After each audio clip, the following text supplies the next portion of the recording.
You ask Tiger to solve. This deals with linear equations with one unknown. The final result is x equals 16.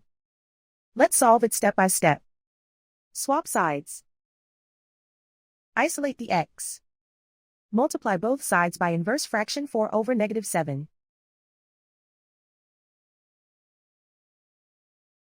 Move the negative sign from the denominator to the numerator. Group like terms. Multiply the coefficients. Simplify the arithmetic.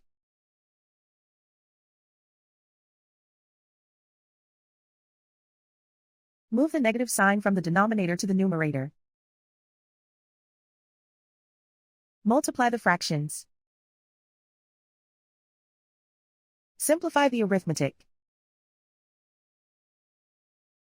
And so the final result is x equals 16.